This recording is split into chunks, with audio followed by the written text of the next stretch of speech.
Alors, l'exercice 4, vous aviez la fonction f qui était définie sur moins 1 plus l'infini et qui, pour 0, valait 1 demi. Je vous demandais de justifier donc la continuité sur son ensemble de définitions, sur moins 1 plus l'infini. Donc, il y a uniquement pour la valeur particulière 0 que ça pose des difficultés. Sur moins 1, 0, 0 plus l'infini, vous justifiez, vous dites est défini et continu comme somme, produit et composé de fonctions continues sur ces intervalles.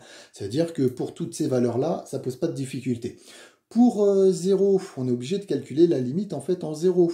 Et donc là, on n'est pas obligé de faire la différence entre 0 plus et 0 moins. Dès que vous avez des racines, essayez de penser à l'expression conjuguée. Donc là, je vais multiplier par racine de 1 plus x plus 1 en haut et en bas, au numérateur et au dénominateur, sinon on n'a plus l'égalité. Et quand je simplifie en retrouvant l'identité remarquable a moins b facteur de a plus b, eh ben je vais retrouver cette expression-là. Je suis obligé de faire ça parce que la limite en fait en 0 en utilisant l'expression initiale, on trouvait 0 sur 0, qui je vous le rappelle est une forme indéterminée. Donc inutile de noter 3 lignes pour me dire c'est une forme indéterminée, ça sert à rien. Essayez de voir un petit peu à l'avance et de lever donc cette forme indéterminée toujours en écrivant la fonction f sous une autre forme. Et quand vous voyez des racines, la plupart du temps c'est expression conjuguée. Donc, sous cette forme-là, avec cette fonction f, si j'étudie la limite, je ne l'ai pas tout rédigé au tableau, ma racine de 1 plus x par composé, ça va faire 1, donc le dénominateur, ça va faire 2, et donc 1 sur 2 par quotient, la limite de f de x, quand x tend vers 0, ça va donner 1 demi. Comparez ce 1 demi à f de 0, et comme la limite de f, quand x tend vers 0, c'est f de 0, ça veut dire que f est continu sur 0. En 0, pardon. On a justifié la continuité en 0, comme on avait justifié au début de la question sur toutes les autres valeurs, on a justifié que f était continu sur moins 1 plus l'infini.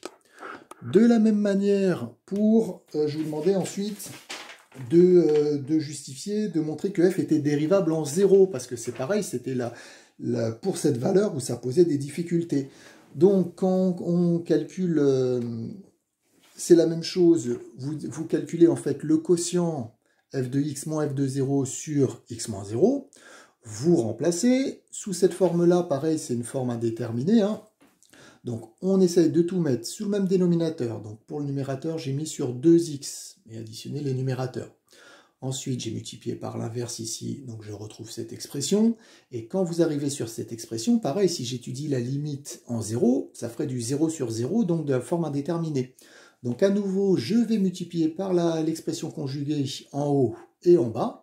En simplifiant, comme tout à l'heure, avec l'identité remarquable, je retrouve cette expression, je développe, je simplifie et je réduis, et je retrouve moins 1 sur 2 facteur de 2 racines de 1 plus x plus 2 plus x. Je vous laisse refaire et retrouver ce calcul. Sous cette forme-là, quand j'étudie en fait la limite en 0, ça va faire 2, ça va faire 2, donc 4 fois 2, 8.